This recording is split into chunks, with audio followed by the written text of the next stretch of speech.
In my mind, in my head, this is where we all came from. I'm not even going to share any of his story before he comes up. What I can tell you is that he's had the dream, the struggle, and today his organization is doing millions of dollars in sales per month. I want you to welcome to the stage, as if it were your first time, Mr. Andi Duli. Come on up.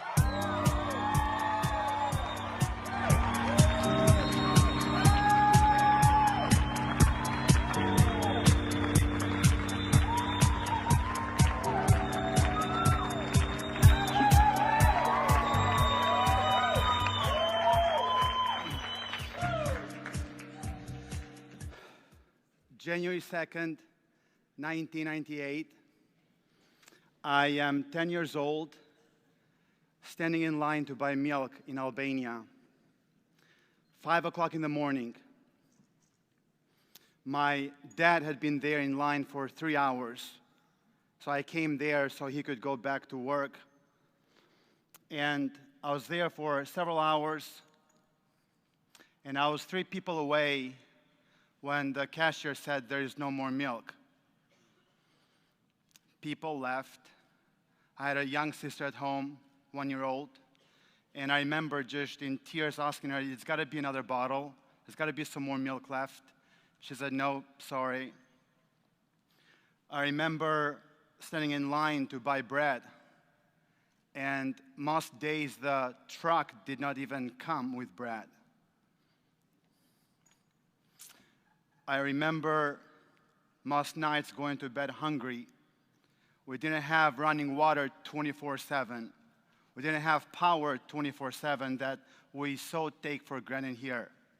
The shower you took this morning, we had water 2 hours in the morning, 2 hours in the evening. The power, hot or cold, we had electricity just a few hours a day. And if anybody complained because of the harsh regime, because of communism, they would kill your whole family. So forget about complaining. You couldn't even think about it. The whole country was very isolated. As a kid growing up, I heard of this thing called the American dream. And in Albania, we did not have the Albanian dream. And we're across the beach from Italy and Greece, and I never heard of the Italian dream or Greek dream. So I begged my dad. I said, "Dad, please help me get to America." I begged him. I said, "Dad, if you help me get there, if you give me a chance, I will pay you back. I will help the family. I will help support you guys." April of '98, I applied for a visa. Over 50 people applied that day, and only 3 people got it. And I was one of the 3. Yeah. I think God had a plan. So I came to the States. My plane landed in Atlanta, Georgia, big airport. It seemed like the airport was bigger than my small town. And I went to a McDonald's, go figure that. And as soon as I landed, I was hungry, I was thirsty. And I went there, and the lady, I did not speak any English, nothing. The lady there did not understand what I was trying to say, so she kind of blew me off, and I turned around, and I thought, what's another day going to bed hungry and thirsty? Embarrassed, just left. And came to the dorms, learned English. I figured if I want to be immersed in the culture, I have to learn the language. A few months later, the dorms closed for the summer for a couple of weeks, so I got into a small rental apartment. I slept on the floor for the first few weeks. I had some sheets. I had some, blankets. I didn't have a bed. I had not discovered Craigslist then. And I heard that to become free in this country, you go to school for 4 years, you get a degree, you put in 40 years worth of work, you make $40,000 a year, which for me was a fortune back then, and you retire good. So I did what I heard. I went to college. The problem was 3 years later, I was still a freshman. And my GPA was 1.6. So I dropped out of school, and I delivered pizzas for a living. And a couple years later, it just dawned on me. I thought, I didn't come to America to be a pizza delivery driver. I can do that back home and be with my family. So I did what most people do. You go back to school when you struggle for more education. So I went back to school. Then I got a letter a little bit later that said, unless you can bring your GPA over 2.0, you will get expelled. So I dropped college, full-time delivering pizzas. I had 2 jobs. And at this time, desperately, looking for an opportunity. I'd applied for so many different jobs. No one gave me a chance, no experience, no degree, no connections. And all I wanted is just an opportunity. I bought a book, How to Interview for Jobs, but that didn't get me anywhere. And someone caught me at the right time in my life. And they gave me a DVD about a network marketing opportunity. And thank God they kept it simple, because if they had done a long presentation, if they had tried to talk me into it, I would have thought, I can't do that. But because a simple invitation that spoke some life and hope to me, and they gave me the DVD and said, hey, you'd be great at this. Check it out. I asked them some more questions. They said, all the information is right there. You'll be impressed. So I go home, I watch the DVD, and the stories there touched my heart. I said, wow, could this be it? So I start in network marketing, and again, all I knew was how to knock on somebody's door and maybe talk to the kids and talk about the dog or the pets and smile and hope for a $1 tip. That's about the only skill I had. So when I got started, all I knew was a few other pizza delivery drivers. So the first few years were a struggle, which I realized that. I knew it was going to be a struggle. But I made a commitment that I will be in until I learn what I need to learn to win. And I figured there's got to be a set of principles that bring success. And if I learn them, and if I follow them, maybe I'll get where those guys are. And when I first joined the business, I had a car that honked by itself, beep, beep, one of those things. And didn't have a bicycle I had a bicycle for a year and a half in the States. As a matter of fact, I remember one time I almost got into an accident trying to buy groceries with a bicycle, and so it was pretty bad. And a friend of mine at the time gave me the car, and he said that if you keep it a few more years, it could be considered a classic if it still drives. Old car, long, it sounded like a boat, And in opportunity meetings, I had to park far because I was embarrassed if the car started honking. I would have, talk about dreaming. Someday here's I'm going to be. And then there's a car honking, but crazy. First time it happened, it was 3 o'clock in the morning.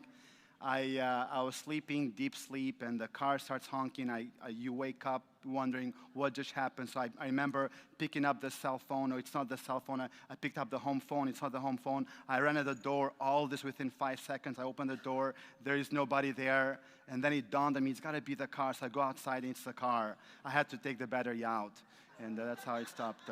But I struggled for a while. And then somebody dragged me to an event like this. I came at this event a few years ago, sitting in the back, and it just blew my mind. I think I evolved that weekend. I left here a different person. I remember talking to Richard Brooke, and during a break, and just wondering, could this be for real? Could this really happen?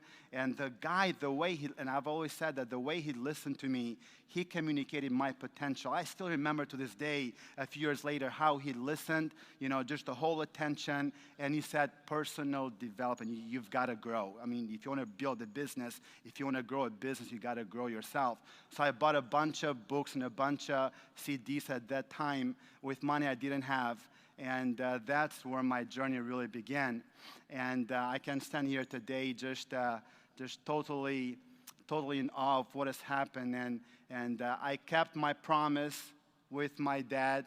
I flew them here February of this year, both mom and dad. Yeah. Yeah.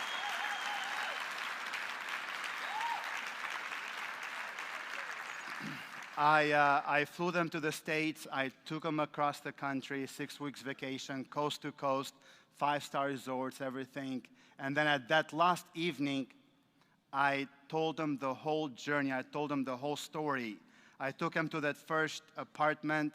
I said, here's where I first lived, and then here's my second apartment, and here's the college I tried to attend, and here is my first job. Here is the area where I delivered pizzas, and just the whole journey. At the end of the day, at the end of the whole thing, my parents were both in tears.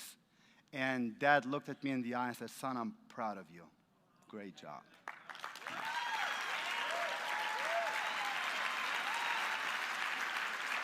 First time I ever heard that, yeah. Thank you.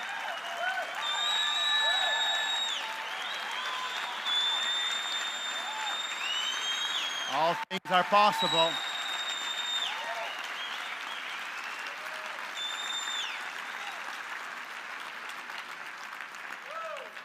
I flew them back again a week ago. I'm taking them to the Caribbean. I've retired them, and I've increased the quality of my sister's life. My twin sister no longer has to work. My youngest sister now is having a baby. She doesn't have to worry about money anymore. And I'm sharing with you the story to let you know that if it can happen for an immigrant who started broke with no English, no network, no skills, nothing, if it can happen for me, it can truly happen for every single person in this room. Yeah.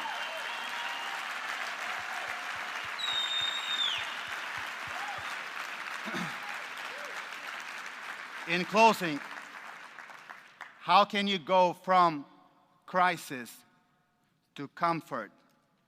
I know that a lot of people here don't have to worry about, am I going to have power tonight? Am I going to be able to take a shower tonight? Am I going to go to bed hungry tonight?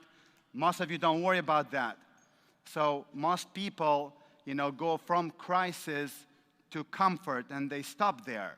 They stop there. They get there, they're comfortable, they make some money, they got the car. Few people go from comfort to extraordinary, to true freedom, to wealth. Not just about money, but to true wealth. And it's not, the motivation doesn't come from the cars and the money, but the motivation comes for making a contribution in other people's lives. When you know that this is possible for everybody that has a dream, everybody that wants to have a better life, that anybody that wants to make something of themselves. So those people that make the decision to impact lives and say, I live for the stories. I'm not just going to impact my team or my company, but they catch the vision of the faculty.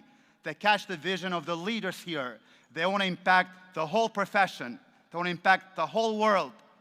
The history is filled with people that changed the world and changed the next generation. If they could do it, why not you? Keep the believing up. Always believe. Never give up. All things are possible. God bless.